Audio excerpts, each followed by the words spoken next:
This conference will now be recorded. Okay. Now, the orchid doctor, we try to make sure that we have no hint of who the actual person is who sent in the question, so that nobody has to ever feel embarrassed about having to admit that they have problems with their orchids.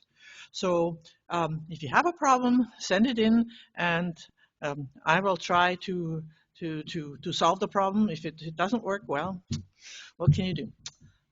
Now but nobody will know that it's your orchids that are in trouble.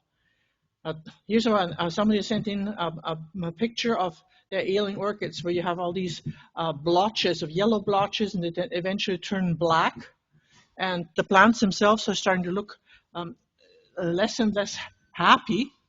But it used to be obviously quite a healthy plant.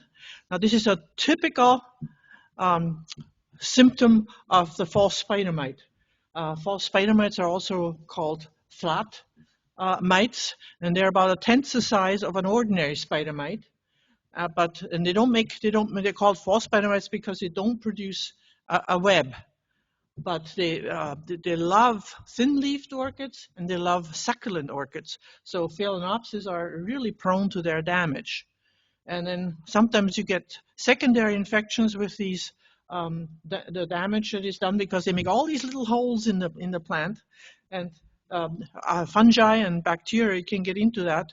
And so I found that under our conditions, when that happens, we also get the microfungus infections coming in, because there are all holes for these the microfungus to get in.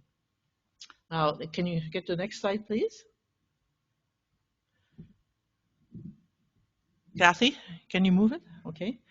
Now, the person says that they have 60 plants, mostly cattleyas, phalaenopsis with some vandas and oncidium, a cymbidium, which is flowering now, and dendrobiums.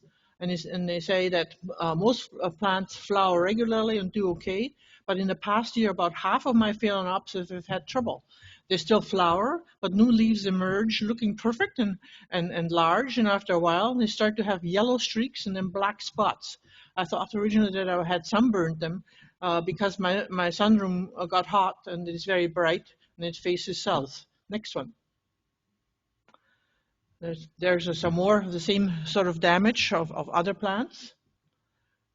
And you notice that one plant is even still flowering. However, these past 2 or 3 months, new leaves have started to yellow, so it is not from sunlight. I also am having trouble with older plants, phalaenopsis, leaves going limp, and roots not in good shape. All these plants are grocery store purchases, and so no tags and are not valuable, but we enjoy the flowers. The plants are in plastic pots with vents on the sides, and in orchidata bark, which is actually excellent bark. I generally water them once a week with Schultz 1555 at their recommended 5 drops per liter. This is, by the way, is the kind of fertilizer you would use with bark, because bark decays and therefore it uses up nitrogen, and so that's why you use a high nitrogen one. For other potting media, you would be using less nitrogen, and they use about 7 drops per liter, which is recommended. And they say they live in Uxbridge, where I believe the hardness is moderate at about 250 parts per million, which is exact. We live just south of Uxbridge, and we have the same hardness in the water, and we found we cannot grow orchids with that water, in spite of the fact that it isn't as hard as some waters are. Next, please. And so I said that it shows the typical false spider mite infestation symptoms, and the best for false spider mite infestations is calthane or pentac. However, both of them are about impossible to get in Canada. So some people have friends in the States and they can buy it and then smuggle it across, but the majority of people, no luck. So actually this person, I gave them the answer right away, because you have to act fast, because these false spider mites can actually kill your plants. And I've just had to throw a couple of my plants out because they had false spider mite infestations, and I didn't act fast enough because I wasn't feeling well. Anyway, so insecticidal soap and light oil sprays such as neem oil can help. But diligent and the repeat sprays are needed. You have to repeat it because none of these sprays will do anything to the eggs, and the eggs take a while to hatch, and so you have to get the new generation as they come out. So sometimes in the summer you can do it, say once every 3 days, and in the winter about once a week, and you do it at least 3 times. And if you have a plant that is sort of, is pretty delicate, I would say put the stuff on and leave it on for a couple of hours and then wash it off. Next, please. So if there's nothing available when you first notice this and you're absolutely horrified about it, then take a paper towel and dampen it with a strong dishwash detergent solution and wipe it, fold it across both the sides of the leaf and just wipe it along.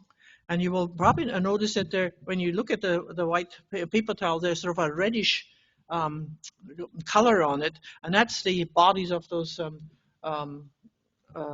spider mites. And I think the Dr. Bronner's pure Castile peppermint oils also is better, but not everybody has it at home. You'd have to go to the health food store to get it. And it says here, what you're supposed to do. And repeat at least 3 times in 3 to 4 day intervals. Next, please. Next slide, Kathy, please. Oh dear. Okay, there we go. Now, these same people have problems with their Miltoniopsis, and the Miltoniopsis have those thin leaves, and the false spider mites just love them. So that's one of their problems. But Miltoniopsis are not easy to grow. So and the person that wrote this in said the second plant, the Miltonia, which actually I think it's a Miltoniopsis. I showed it to Terry Kennedy last spring, and she checked the roots and cleaned it up. It became 3 plants. Originally, it was a large, healthy plant, and has gotten smaller and smaller. The picture shows what's left. It still puts out new shoots, but they soon yellow and turn black. I have an oncidium that is about the same. I do not expect to save this plant, but wonder what I'm doing wrong. Miltoniopsis are not easy to grow for most of in our climate because they do not like the hot summers and they do not like the dryness that they get in the winter.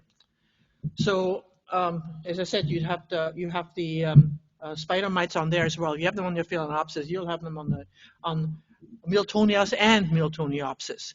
If you have, I found that even straight Miltonias, I managed to kill them often, and I found I had to keep them just as wet as I would have to keep a Miltoniopsis.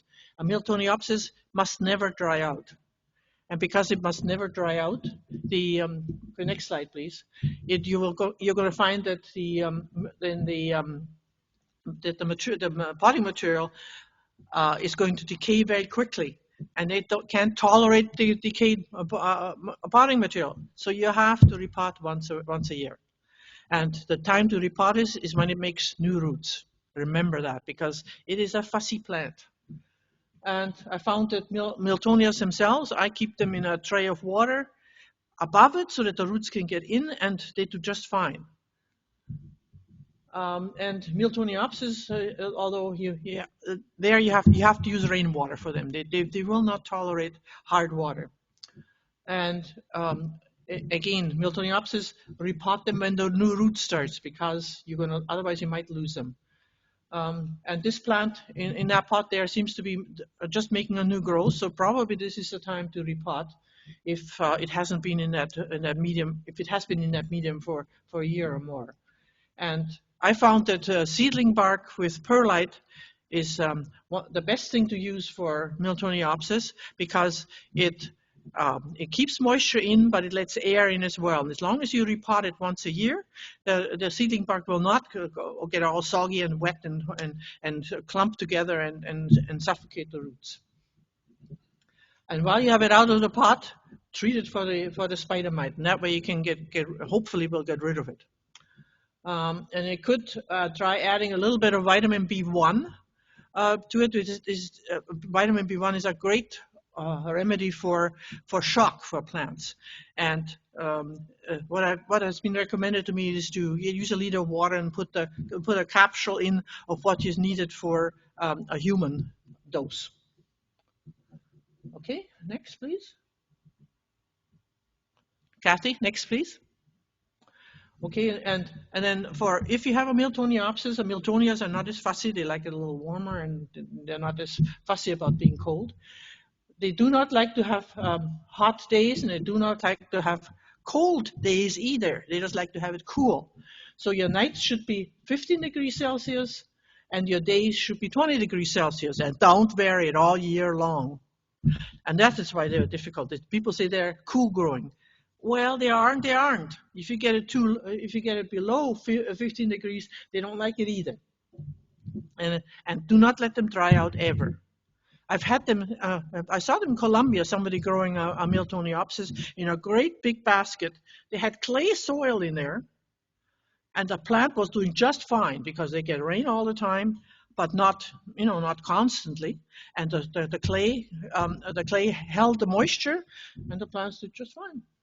So, but don't try it over here. Try it under our conditions. Seedling bark with perlite is probably the best. If you have orchidata bark, so the small stuff, that would be even better because it doesn't decay so quickly. And this is what I said. You have to, if it decays, you've got to get it out of there. And they also like to have good air movement.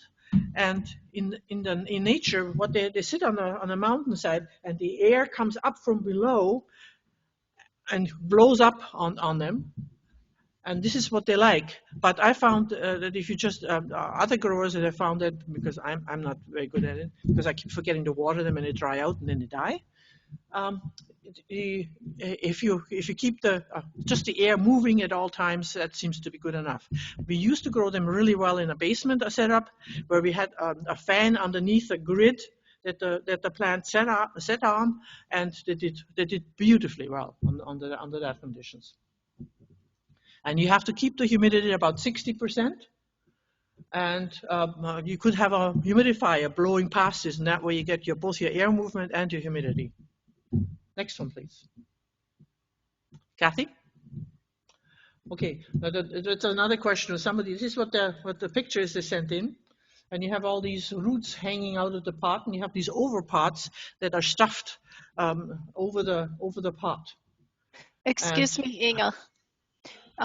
We had a question from the first group, and they were wondering if a product with permethrin, like spider ban, would that be effective against false spider mites? False spider mites are not affected by, for instance, aramite, which is for other mites. You have to. It only has only calthine and pentac, as far as I know, are the ones that will get them. So ordinary spider mites, whatever you use for them, is not good enough. Okay. And I noticed that John is here. We will get to you in a moment. We had Inge start her Orchid Doctor presentation, and she'll be maybe 5 minutes more. That's fine. Okay. So you notice that there are two plants that look really quite healthy, and they're the roots coming all out of the pots. Let's get to the question, please. Next.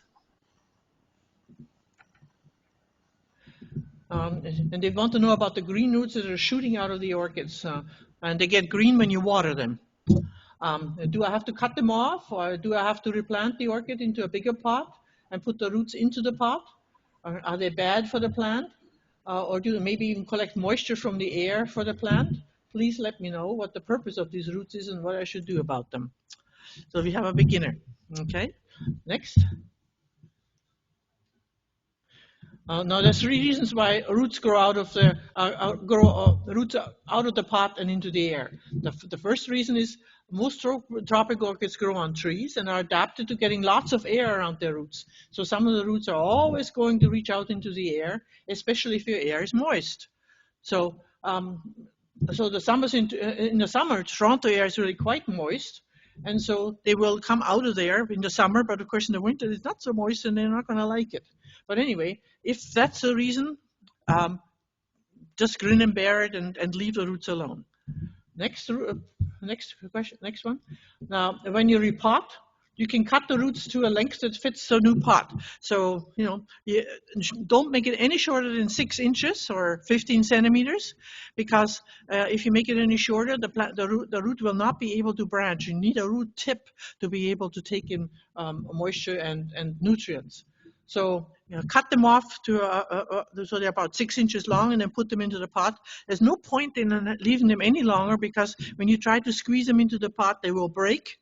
Then the rest of the root will die below the break, and then you have all these material in there that other fungi and bacteria can get a foothold on, and then they'll go through the rest of the root into the plant and kill your plant.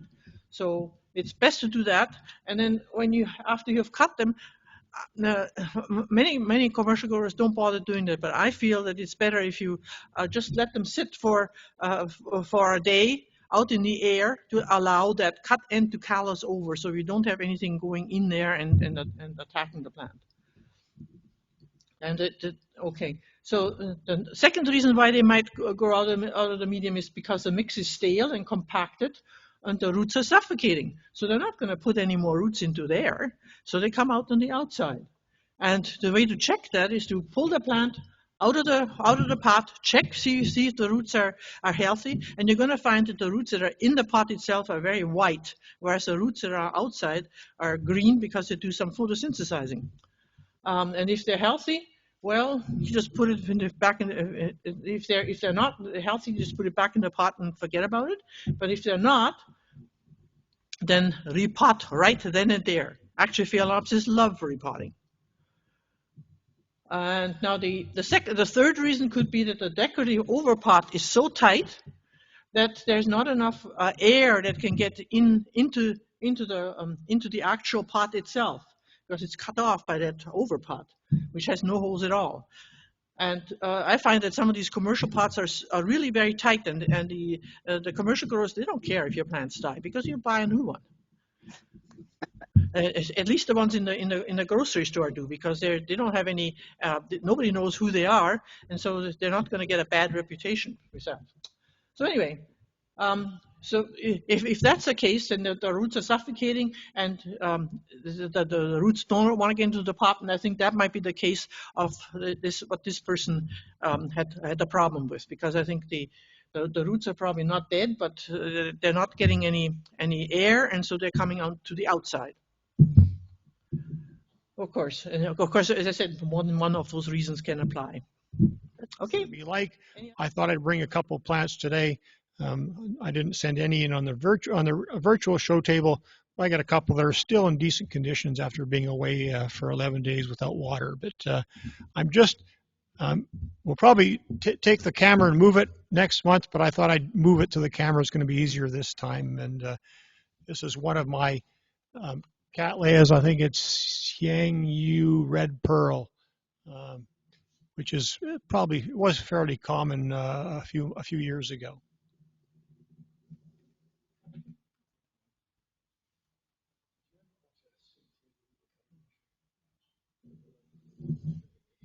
So that has a Cattleya with, I guess, used to be called Rupiculus laelia background. Is, I guess now called Rupiculus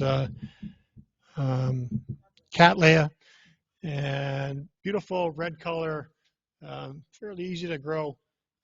It's division, so it's a little smaller than it could be. Here is a hybrid from one of our. Can I just say something? We're not getting your plants. Okay, if you change your view at the top, instead of view everybody, if you make it view active cameras, you should see John's plants. So at the top of the screen, you can select who you see. And yes, that works. I just changed to that. Somebody. Okay, so I don't know. I'll just quickly show it. This was Xiang Yu Red Pearl, um, cattleya with a lot of rupiculus cattleya in the background. I don't know what it looks like on your screen, but hopefully you can see it. And this is a hybrid from one of our local members, local hybridizers, Eric Lee. It's a cross of, I believe, Sunset Bay and Trick or Treat. So, Catleanthe. Fairly foliferous. It's got like five blooms, and I think because it dried out, the sixth bud aborted. So, fairly compact. Can't tell if it's because it's been repotted or the fact that I now have lights that are very bright and it's therefore growing a bit shorter. Anyways, that was just a test to see what it was going to look like. I'll get feedback later for how clear. I know on the screen here it's not very clear. On the iPad that I'm looking at, it's quite clear. Actually, it's quite clear. Oh, okay. It's actually pretty good.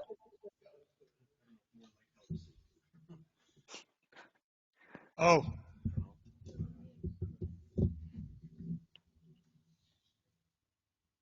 That works too. Okay, I think it's a projection in the actual hall itself that's not that clear. Sounds like it's clearer on the people at home. So that won't be an issue if it's here in the hall because people can actually see the thing in person. So, but that's why we're doing this as a test to see where things may or may not work, but seems to be working so far. So I will turn it over to Kathy and Terry, who will take us through the virtual show table. Thank you, everybody, for bringing in all these great plants. And the thing is that you'll notice. First thing I want to tell you that if your plant doesn't show up in the slideshow or where you think it should be, then you should wait till the end, because that may be the reason may be that your plant got the plant of the month. We've had it where the person who had plant of the month left the meeting like seconds before the plant of the month was announced. So you have to stay till the very end to know what the plant of the month is. So let's get started. Start with the Cattleyas.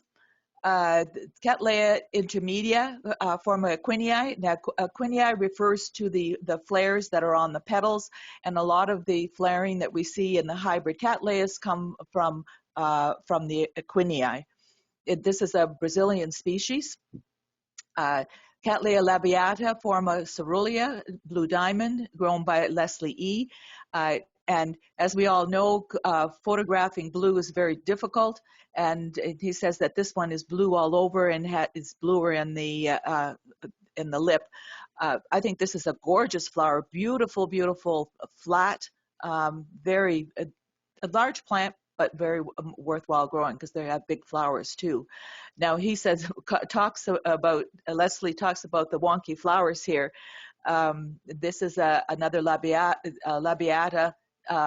Semi-alba. Now, of course, semi-alba means that it's sometimes they call them bicolor, where there's two colors, but in Cattleyas they call them semi-albas because you have the white sepals and petals and the very dark lip. This lip is just absolutely gorgeous, and this happens time to time with bloomings for different reasons. Sometimes you move them at the wrong time, sometimes they get crowded by another leaf, but on the next blooming those flowers are perfect. Cattleya ludmaniana, another very popular species. Michael Wang says that he grows it under standard monofoliate culture, and he finds that it needs more warmth and light to bloom in the winter. Now, this is a Cattleya that usually has more than one flower on the on an inflorescence, but this is a gorgeous flower, and look at the markings in the lip. Isn't that beautiful? The Encyclia cordigera variety rosea, grown by Inge and Peter Poot. This is one that requires a lot of heat and light. It's one that doesn't do well in our greenhouse. And I love these encyclias because they have these little round pseudobulbs that are just like shiny green eggs. They're so pretty. Guaranthe aurantiaca, grown by Van McClellan. He says that flowers reliably every February, but they don't last very long. Now, the original flowers from the jungle were actually never actually opened, and most of them actually self-pollinated. And but with breeding, and this is many generations out of the jungle, this one is really quite open. So now we get to see the insides, and probably it stays open longer than the ones that never opened, because the ones that never opened got pollinated right away and they're gone. The Guaranthe skinneri, it's a form of cerulean, now called decori. I kind of might miss the skinneri name, and so I wondered what's happened with those shows in the Lancaster Garden and Costa Rica, where they have we used to have the all skinneri orchid shows, but this is a beautiful form of this species.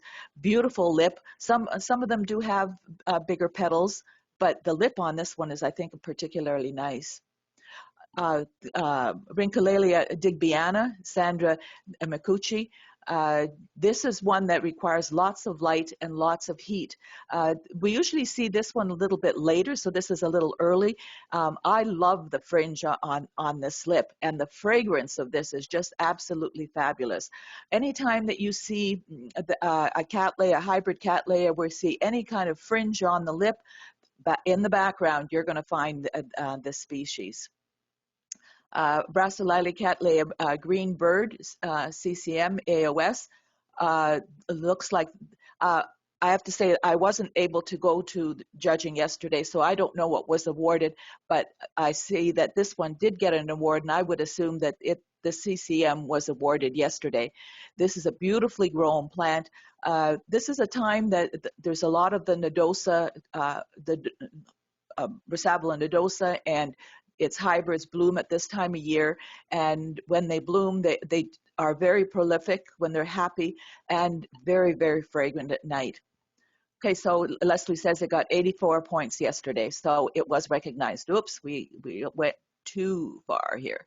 Brassocatleya morning song, Canaima exotic lip, AMAOS.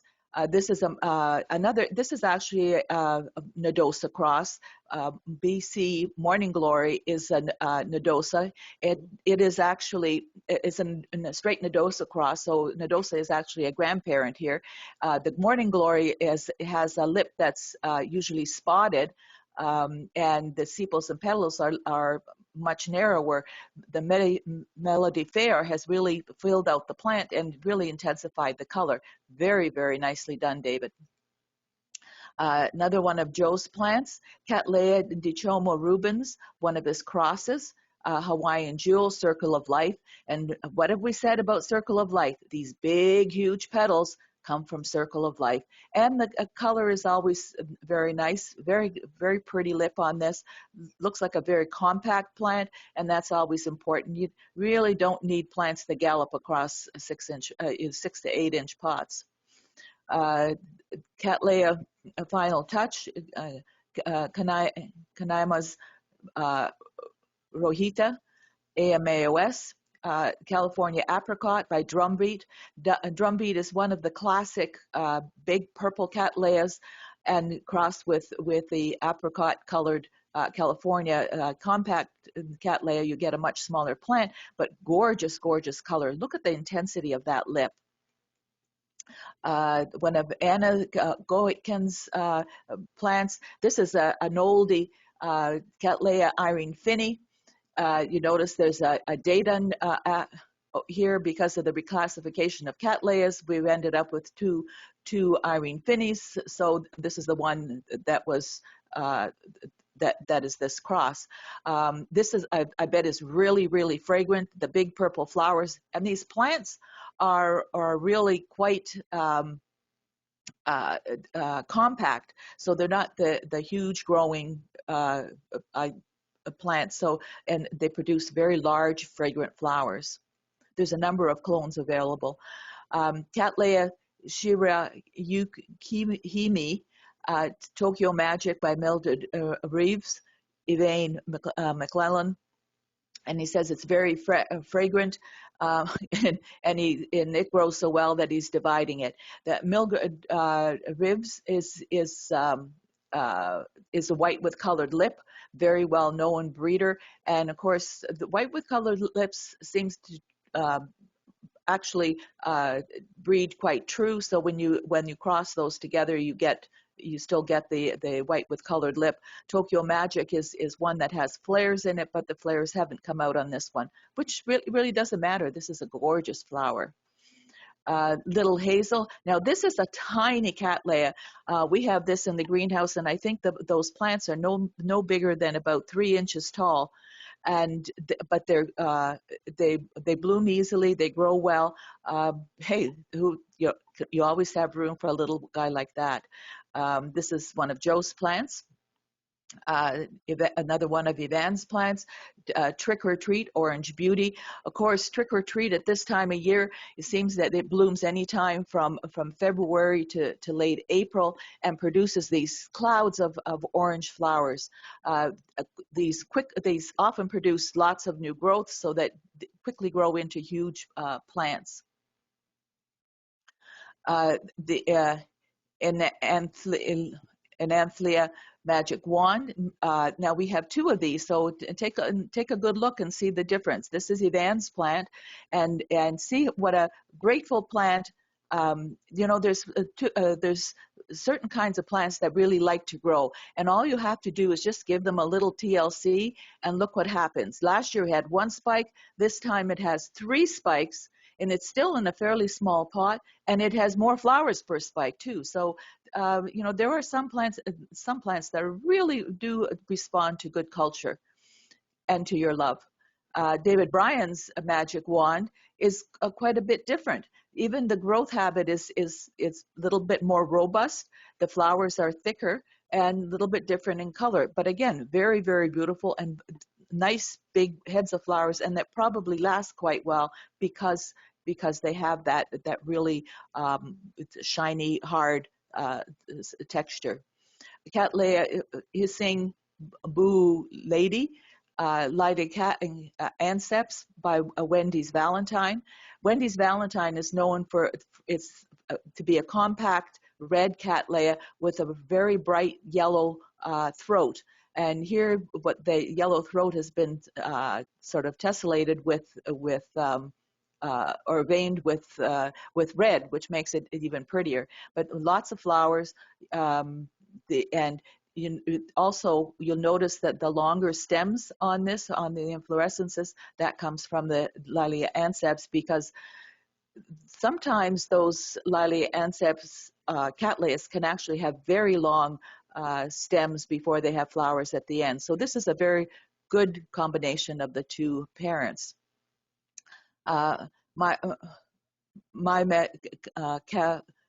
Catavola Francis Fox, grown by Yvonne. BC Polka Dot by what used to be a Schomburgkia in Tibicinus. What you see here is not the sort of classic cattleya form. It has the lip is certainly there, and it looks like what's happened is that when it first opens, it's a darker color, and then it goes lighter, or maybe it goes the other way. I'm not sure why there's 2 different color forms here, but the you might say wonky or curly sepals and petals come from the Schomburgkia, which is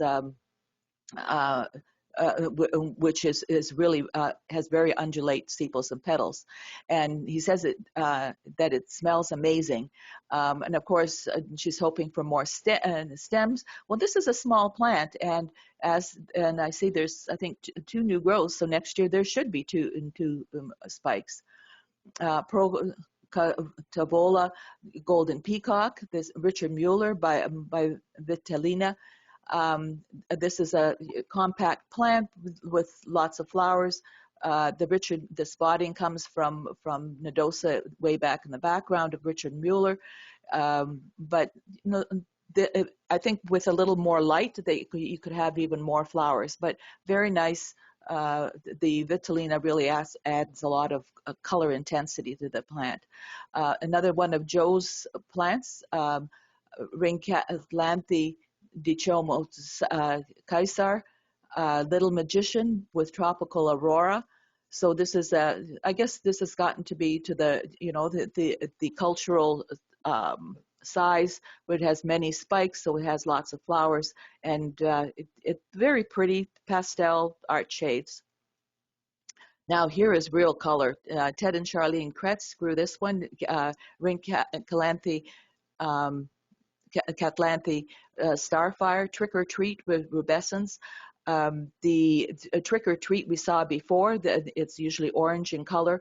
Rubescence is a parent that's used really often for red coloring and lots of flowers, and all the hybrids that I've seen with using rubescence has really had intensive flowers, intensive color, and really pretty good shape in the flowers. Ringcatlanthe Tsuku Lily, Fuchs Orange Nugget with Trick or Treat, another Trick or Treat hybrid. You see the very shiny sort of satiny petals, very thick petals, and you can see that. Remember, I said that Trick or Treat blooms throughout this season, so its progeny also blooms at this in this time frame. And you see, you have the it's a very compact grower, so in a small pot you can have many growths. Catlanthe Youngman Gold. This is Mariclone that a lot of people grow. This is grown in Joe DiCiomo's greenhouse. Again, a very compact. The growths are very compact, and very strong. So the plants in Joe's greenhouse obviously get a lot of sun, so that they grow close. The growths are close together. The close they don't get etiolated. They don't get sort of stringy. So when the flowers come out, they come out around the leaves, and the presentation is really nice. This, I think, is gorgeous. It's a lot of fun. There's a lot of people who don't like these. Well, I guess they're almost like clown cattleyas, and but this Angel Fantasy is one that has the flares with the picotee, and but it is a lot of fun, and Elena obviously enjoys her in the color. Linklaleo Cattleya Jennifer Off Jones, grown by David. This is another one of the big standard cattleyas, large plants. This does have big flowers. I kind of looked up the one that when it was awarded, because it has an HCC, and it did have flatter petals. But what happens when you have the flares, a lot of times that color in the flare sort of distorts the petals a little bit, but still that lip is just knock your socks off gorgeous. The Ringulalia Cattleya Leo Hope, Li Shang Mary by Mount Hood. Mount Hood is a big white. That's a very classic plant, and of course it shows in the progeny, and the yellow in the lip, and the little flare on the lip is really pretty. Ringulalia Cattleya Cloud 9. This is actually one of the plants that SOV that Fred Clark uses a lot in breeding, and you can see why. This particular flower has a wonky lip, but I wouldn't worry about that too much, Elaine, because on the next one it should be fine. When you bloom a plant for the first time, especially things like cattleyas and paphs, the lip is probably, the color is probably what you're going to get. The flower shape can be improved as the plant gets bigger and stronger. But with this kind of color, it definitely is worth growing on. Okay, now we go into the Vanda Alliance. Aranjus somalensis, Sandra Micucci. Sandra has really fallen in love with all those angraecums, and she's been growing these things so well. It's really nice to see. Another angraecoid, Oniella polystachys. She's got this is grown in a terrarium, and you can see that it has a tiny little plaque here, but mostly it's roots, and it produces a nice flowering. Obviously, this 219 I think refers to when she got the plant, and then she has the second one that she just got last year, and this one is growing on a big chunk of cork bark, and where the roots are much shorter, but maybe because it has more moisture or humidity because of the bigger plaque, it doesn't seem to need as big a root system. Now she said the former one was grown in a terrarium, so it has very high humidity. Now this one is growing with the Vandas, so I assume with higher light. So maybe that sort of does something about those. But that's interesting that the root length is so different for a same plant grown in two different conditions. Phalaenopsis equestris. This is a very interesting form of equestris.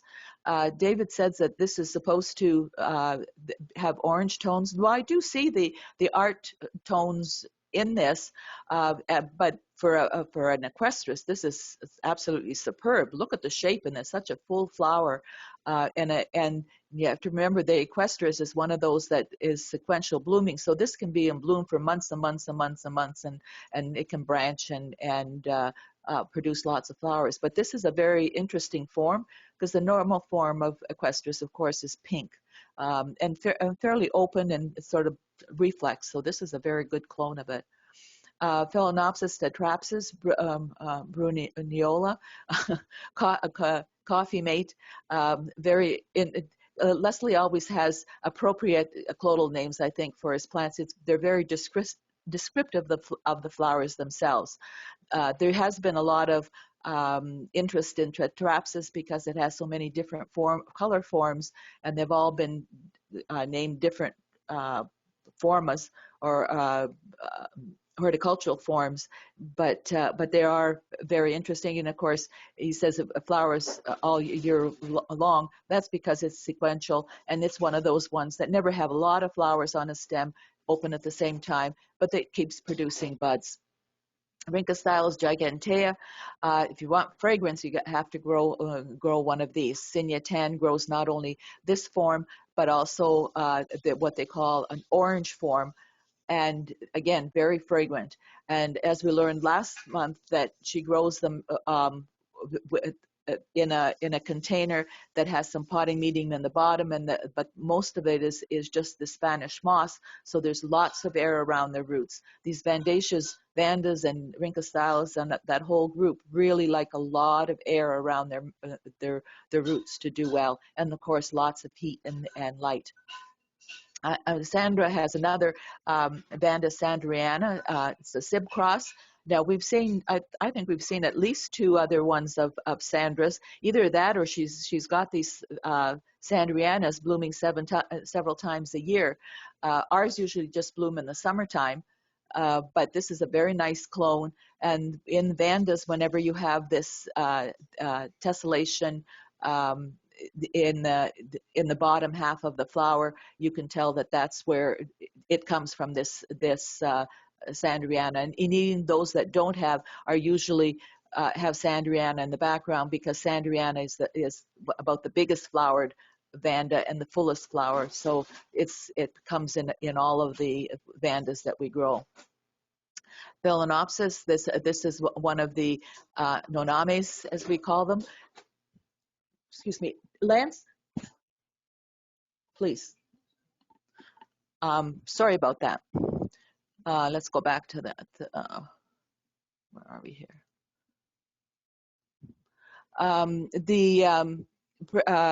This is one of the ones that we pick up at the grocery store because they're pretty, and they continue to be pretty when they grow for us at home and continue to bloom. We see here those roots that Inge talked about as the orchid doctor.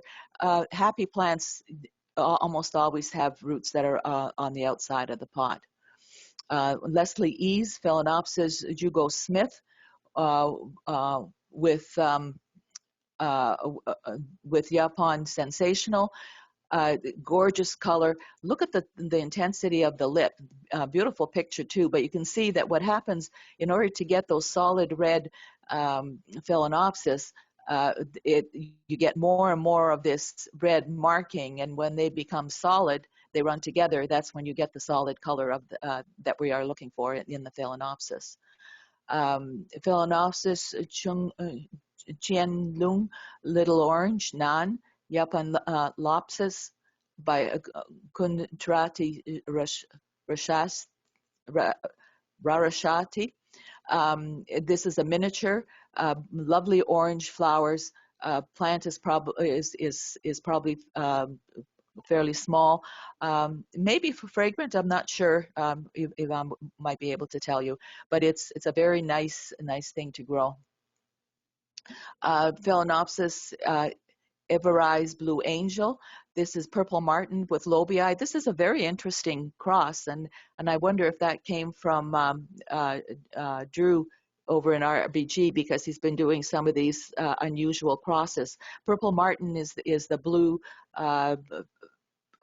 Mericlone that's been around for a very long time, quite blue, but it has a very light colored lip. But the Lobii, which has a very striking, highly colored lip, has really added a nice lip here. And so this is a very interesting cross, and looks like a first bloom seedling, and looks like it's going to be blooming for a very long time. Nicely done. Phalaenopsis Masterpiece by Elena Shalova. Andrew Hauserman by Ambuinensis. Of course, Ambuinensis is a species that you often see in the background, but usually it's further back in the yellow backgrounds, but it's one of the parents here, and lots of flowers. And you can see that even though it doesn't have the huge inflorescences with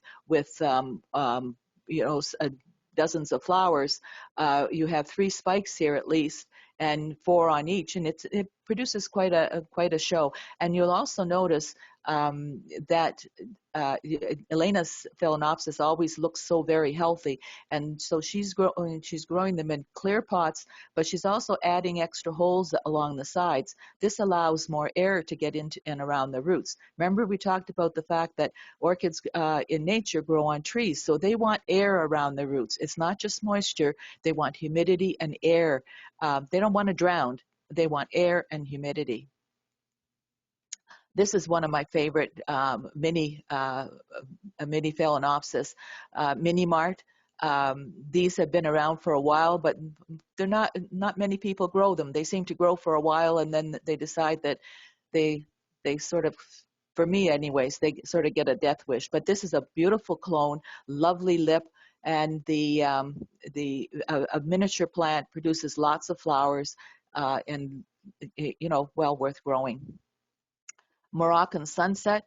This is another one of Elena's plants. Beautiful yellow. Again, these inflorescences will bloom over a long period of time. These look like they're new ones, but see, she's not cut down the old ones because they'll probably produce more buds and bloom again later in the season. Phalaenopsis Sogo Mandala, Leopard Prince, Sogo Golden. Again, this is a very interesting cross, very sort of artsy shades. Some people like this, some find this color a little bit wishy-washy. I love these art or sunset sort of shades. And this one is particularly interesting because the intense spotting on the lateral sepals shows through the opening in the lip and really sort of makes that sort of strikes a note, a point of interest there. Phalaenopsis Sogo Udican. This has been around for a long time. Elena has probably grown this plant for quite a while, but you can see when these, the white Phalaenopsis, when you grow them well and you have them branched, and of course, in order to get this kind of display, once those buds start opening, you do not change the direction of the light. If you have to remove your plant to water, you put a mark there so you know exactly how to put it back under your lights or in your windowsill, so all the buds actually develop to produce a show like this. This is interesting. Joda Chomo sent this in. He said, my first sark in bloom.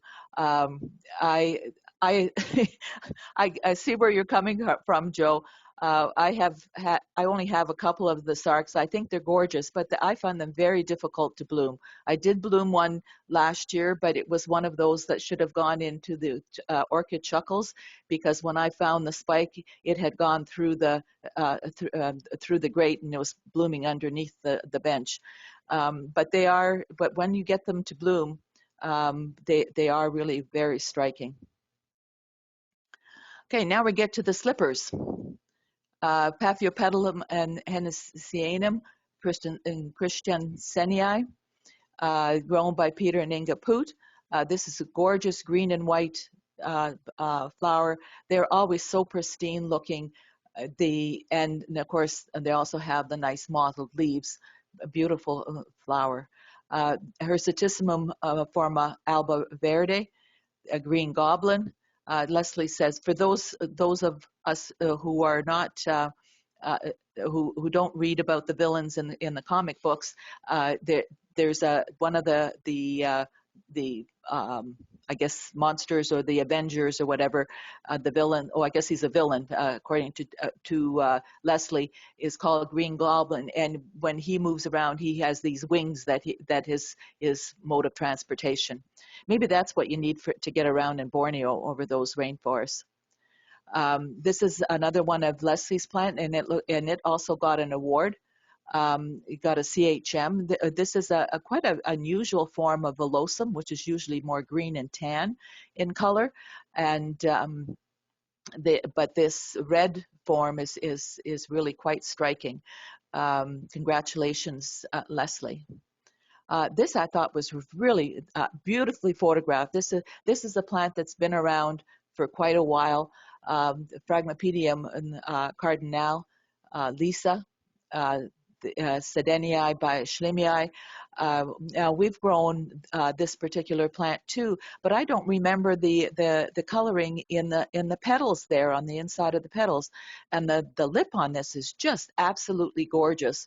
The intensity of the color. So whatever you're doing with this, Ted and Charlene obviously likes it, and as he says, as they say, that when these sequential flowering frags don't last all that long, maybe 2 weeks or just before it's time to show them. But when the flower falls off, they're pristine. They're absolutely perfect, and they're usually velvety. So it's really strange to see them sitting on the bench when they're still absolutely perfect. Phragmipedium Don Wimber, 3N, Eric Young by Bessier, one of Signa's plant, and all the Donwembers are gorgeous. And of course, as they get bigger, they branch and produce lots of flowers, and they're sequential, so they bloom over a very long time. Now, the Oncidium Alliance. This is Oncidium hascelabium, another one of Ted and Charlene's plants. Now, he says it's the first bloom seedling. This one, we have tried to grow it a couple of times and found it a bit on the finicky side.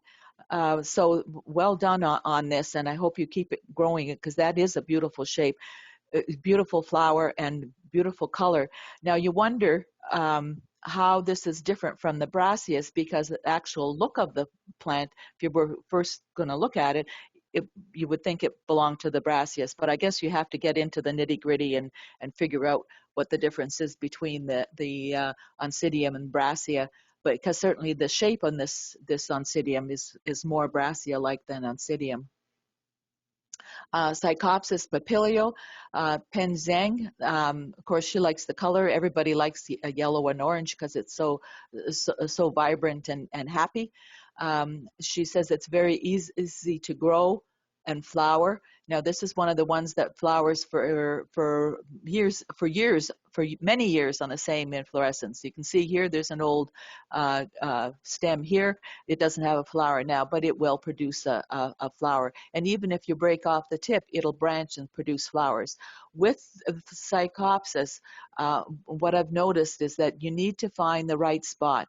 Once you find the right spot, don't move it from there, because they love that spot and they will flower and they will produce more and more stems for you, and it'll always, be constantly in flower. But finding that spot sometimes is a little tricky, and they really don't like to be repotted, so you have to be real careful if you're going to be repotting these guys. Trichopelias, if you want fragrance, you have to grow Trichopelias. This is Tortillus. There's another species called Suavis, which is even more fragrant. And I really like these, these twisted petals. I think they're just gorgeous. They can have more than one flower on a stem, and they last quite well. But they say they're quite easy to grow. Brasidium fantastic Bob Henley. Now this one you can see here is this is one of Fiona's plants grown in a windowsill. Now she calls the fragrance musky floral citrus. That's quite a combination. I think it just about covers everything except rose, doesn't it? But these produce huge spikes with large flowers. They tend to be a little haphazard because the sepals and petals sort of twist in different directions, but they're spectacular when they are in bloom. And with any of these Brassias, the trick to getting them to flower well is that grow them a little drier and more light as the new growth matures, and that seems to prompt them to say, oh, okay, so it's time for me to bloom. Miltoniopsis, Mario von Peebles, Ruby Storm, AMAOS, Good Hope Bay by Hajima Ono. This is a clone that we got awarded, and actually it was Mariclone, but there's not many of these around. I don't know if we still have one. But the thing with photography, you don't always get the color, because I think Sinya will agree that the red in this is much darker when you see it in real life, and that's why we need those real show tables, don't we? But it's, and one of the things that I did notice that Sinya always found that it was very difficult to have the flowers, the lips unfurl nicely. So she has started to mist the plant and the buds daily as they're opening, and by really increasing the humidity a lot, now the lip opens up fully and is beautiful to look at. Very fragrant too. Oncidium Atahualpa Helen Steed by Setzel. This is what used to be called an Odontonia, grown by Ted and Charlene. Gorgeous markings on this, and I know that they said that, because it struggled to get established, but still produced a flower, and they really wanted to see it until it's flowering. But I think probably they'll be cutting the flower off. So next year, we're going to see an inflorescence that's like 3 times that long. And boy, will that be spectacular. And I hope they'll bring it to judging. And then we have Xylema mitis Sinia, HCC AOS, grown by Yvan. Now, this one, I think, did not get full credit in its photograph, because we have seen this one before, and it's really, really bright yellow. And so maybe there's a filter or something, but this photograph didn't turn out quite as nice as the flower really is. But there's a lot of this Lemnia mitis around. Not all of them are vigorous grower, but this particular does seem to be. And of course, Sinia grew it to perfection, and she's divided it and shared it with a lot of other people. Okay, now we go into the Dendrobium Alliance, Dendrobiums and Bulbophyllums. Bulbophyllum and Treschii, Squiggy, Leslie Ease. Obviously, he's growing in one of his containers, and the flowers actually look like tentacles. And he says that it blooms 3 times a year, which is nice. A lot of the bulbophyllums will bloom multiple times if they're really happy. But again, bulbophyllums want lots and lots of water and lots of heat usually. Dendrobium kingnanum, red splash, Anacogan. Kingnanum is she has it in the cold room in the winter. This does need, in order to bloom, the kingnanum does need some cool weather and bright lights, because if they don't get the cool temperatures, they produce lots of kikis, but don't bloom all that much. But when they bloom, their fragrance is fabulous.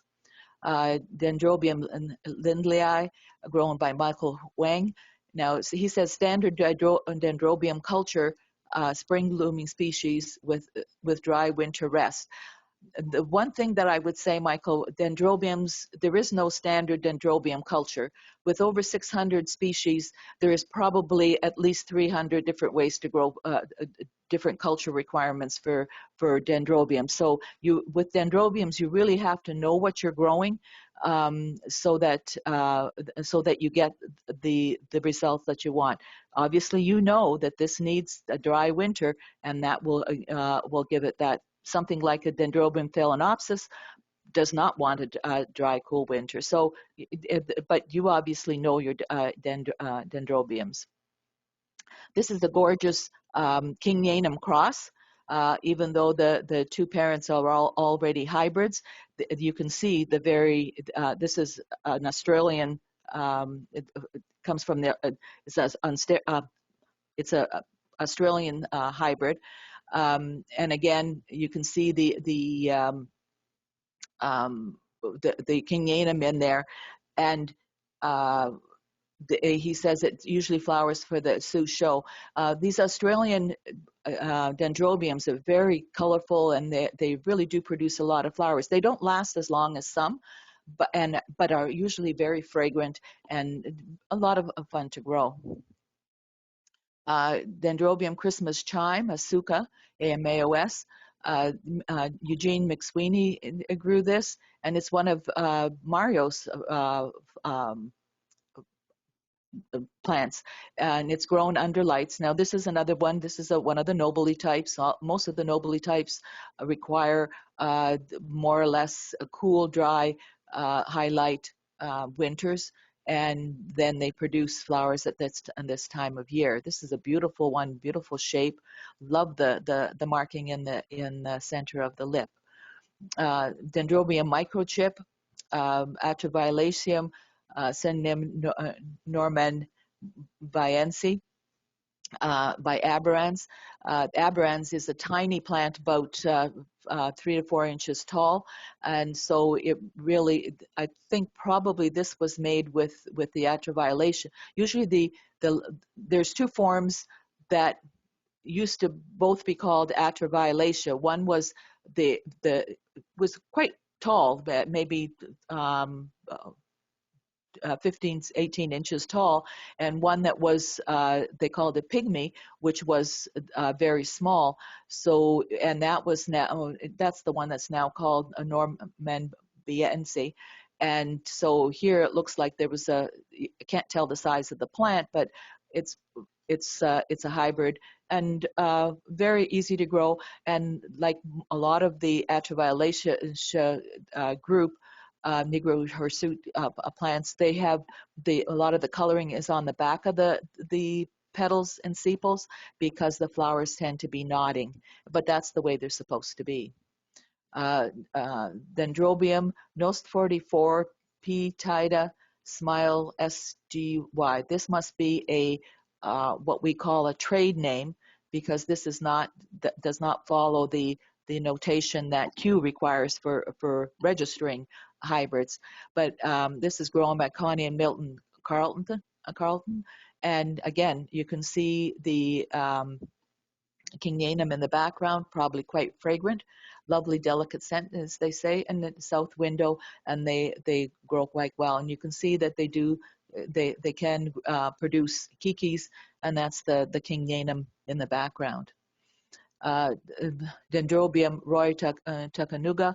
Now they say it no name cultivar by spots, so that means that this is a sib cross of roy tucanuga. So what they've taken is they make the cross that's called Roy Tucanuga, and then they select certain plants. Maybe it looks like here they've selected two plants that maybe one that are more have flowers that are more upright than nodding, because of course we want to see the face of the flowers, not just the backs of them.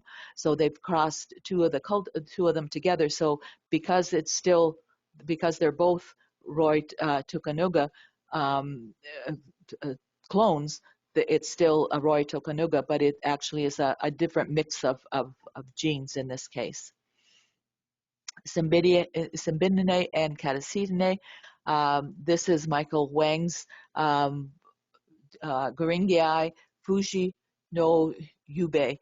Now this is congratulations, Michael, because we know that this is very difficult to grow, and you are very meticulous about the different growing conditions for each season.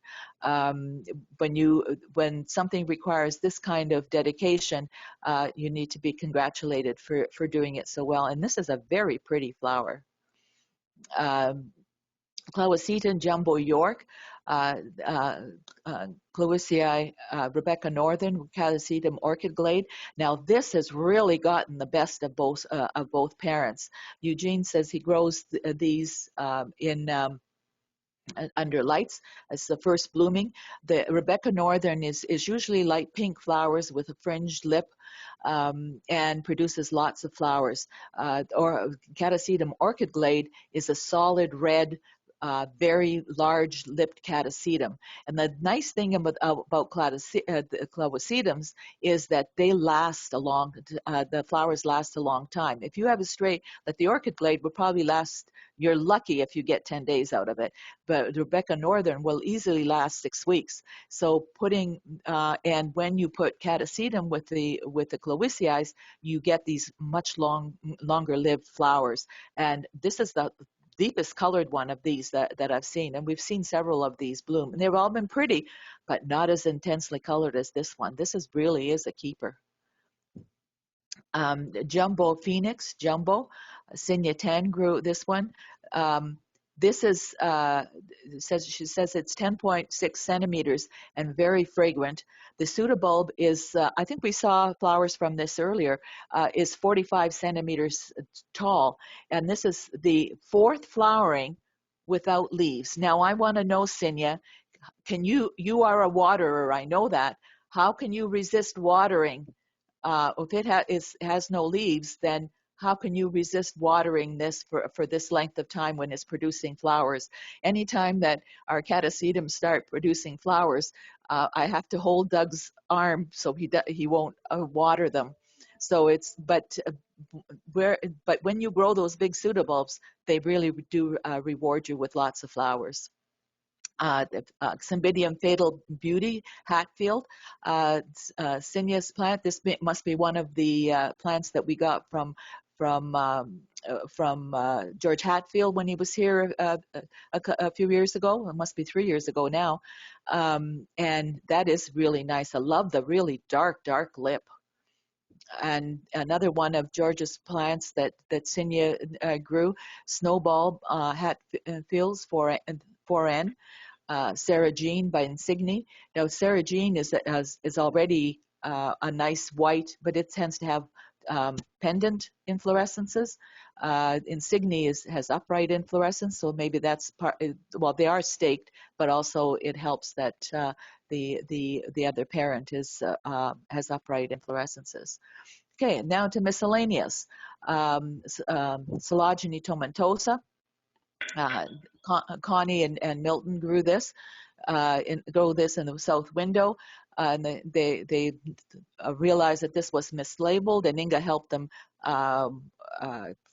clue out what it was. This tomentosa is actually the new name for Messingiana, and these produce long inflorescences and really worth growing. All the Silogenies are interesting flowers, even though they're not all that colorful, but their lips are really fabulous. Dendrochilum cobianum, grown by Kathy Dunn. She says, well, obviously it's a good grower, doubles every year, and has lots of flowers on each stem. And she says it smells like a cat pee. Now, Kathy has 2 cats, so she recognizes cat pee, I guess. But you'll also notice that if you have whenever I have Dendrochilum cobianum or magnum or any of those big dendrochilons, if there's a fly in the show area, they find that the dendrochilum. So yeah, it probably does smell a little like cat pee. Angiocast Apollo Gold Court AMRHS, grown by Ivan Richard, which is Clowisii by Mshutiana. The Clowisii is what we call the yellow tulip orchid, big tulip-shaped flowers, and the Mshutiana has sort of opened up the yellow, but still have the really nice deep yellow color. Silogeny bird in flight, nighthawk, HCC, AOS. Yes, we have that in bloom in the greenhouse too, and everybody who comes in wants it. But because it is very spectacular. It's that lip. It's the Usitana lip, and of course, the Lawrenceana is a very large flower. So now we have like a sequentially flowering flower or inflorescence. But the thing about these is that the stem is quite wiry, so they need to be staked so that you get to see them like this in their full glory. And Sinya grows this even better than we do. Biocalanthe kryptonite, Parkside, Calanthe Roselle by Fios Tankerville. Ted and Charlene's, and now he says it's a semi-deciduous terrestrial, and semi-deciduous is because the Calanthe Roselle is deciduous, very deciduous, and Fios Tankerville really isn't deciduous. It does lose its leaves, but not nearly to the extent of the Calanthe. But it does produce lots and lots of flowers, and you'll notice that this is grown in a ProMix HP. That means high porosity, and then he also adds extra perlite to that. So this truly is a perlite, so that or a plant that grows in a terrestrial mix in a traditional what looks like a traditional tropical plant mix, and they can grow into large plants and they produce lots of flowers, and because they're kind of sequential, they'll bloom over a very long time. These tend to bloom anywhere from Christmas to, I guess, into March. Into March, we always have a lot of them in bloom for our Valentine's show. And then we have displays. The only display that we have is which is kind of interesting. Elena Shilova photographs together for a display, and this is a very particular display, and this shows those big lips on the Phalaenopsis. And again, this is something people, it used to be you only had them white or pink, and now they've got them in yellow. I haven't seen the yellow before, but it is very interesting. It's different. It sort of changes the look of the Phalaenopsis, but if you want something different, there you go. And our plant of the month is Cynia tans, Oncidium lois posey. Cynia, AMAOS, that was awarded, I think, a couple of years ago. This is not an easy plant to grow. It has gorgeous color, and the other plants that I've seen have never had an inflorescence with branches like this. This is absolutely fabulous. Definitely deserves to be plant of the month. So Cynia, if you're on, can you turn your mic on and tell us how you grow it? I'm on. Okay, then tell us how you grow it. This is gorgeous. You've done a wonderful job with this. Well, thank you. I try to keep it in a smaller pot as small as possible, but I water it almost every second day because there's many growth in that pot. You can see how many spikes of flower buds coming up. So it's a lot of growth there. So when I see it's dry, at least I mist the top and keep it moist, because all the flower, if you don't have enough water, the flower will wilt because the petals are really thin. But it's surprisingly that each flower lasts more than like about 2 weeks. So it's still quite long lasting. Anyway, they're in before it's flower, it's in a light stand with 2 LED light tubes and rainwater with I just use Miracle Grow fertilizer. So depends on, I'm mixing in between, sometimes higher first number, sometimes higher middle number, and sometimes outside.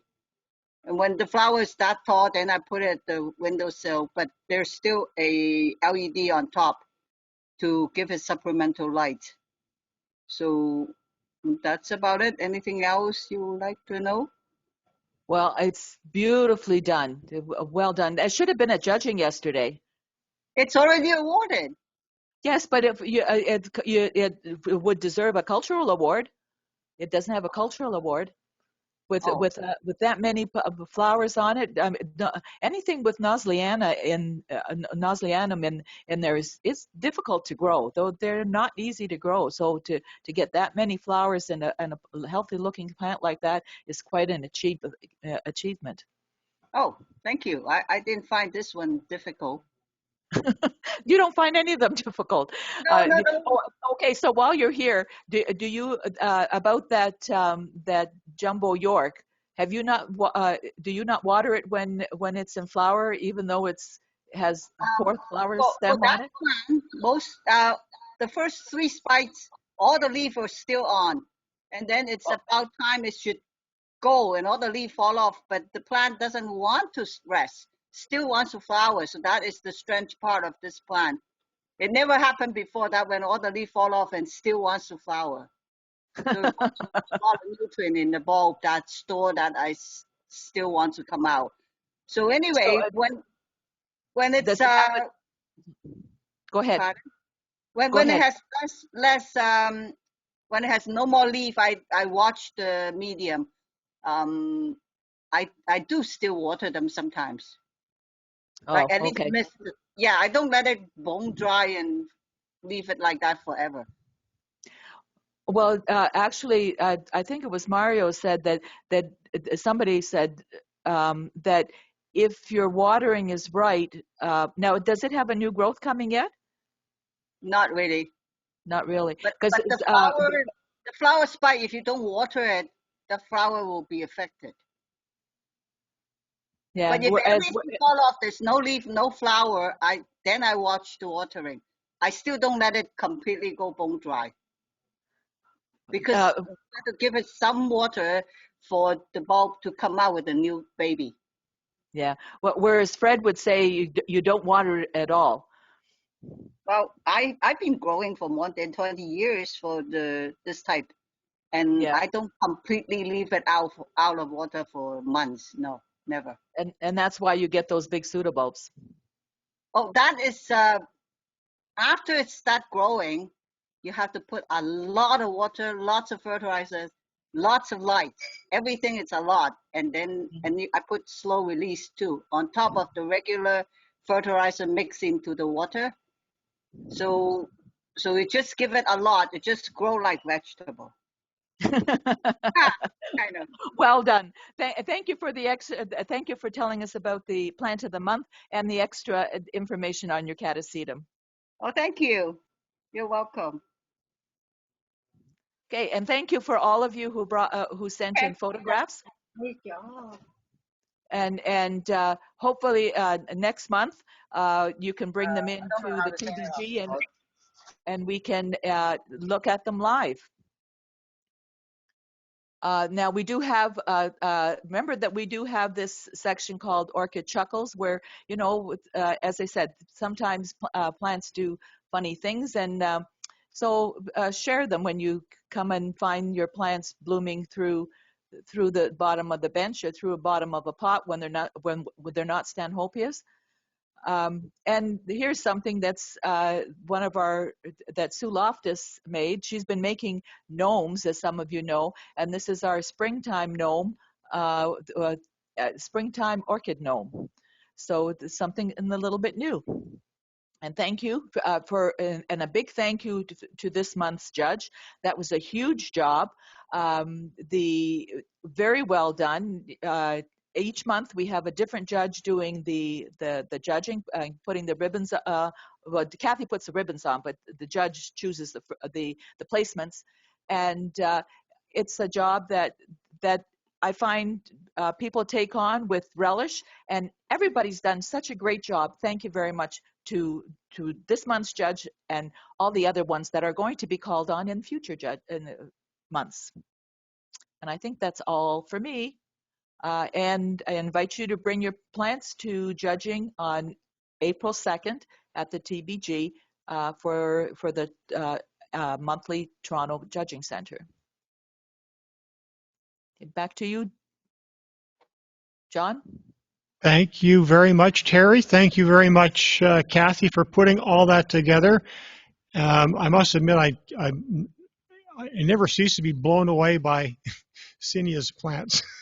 It's like my jaw dropped and hit the floor here in the floral hall. It was like, oh my God, look at that. I can't wait to see the rest of those spikes finish, because it looks like there's like 3 or 4 more that were still partially grown. So that thing could probably be in the next month's show table. That's pretty well it for us. I just want to have a shout out to anyone who's got experience on the tech side, even somewhat techie. We need people to help.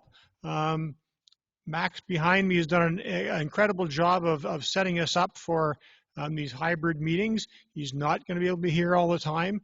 So if anyone could help out with that, please either email us at virtual.ca or Max directly. I guess Max at SOOS.ca, or next month we're probably going to be in here live. So let us know if you can help out there. Let's see, what else have I got here?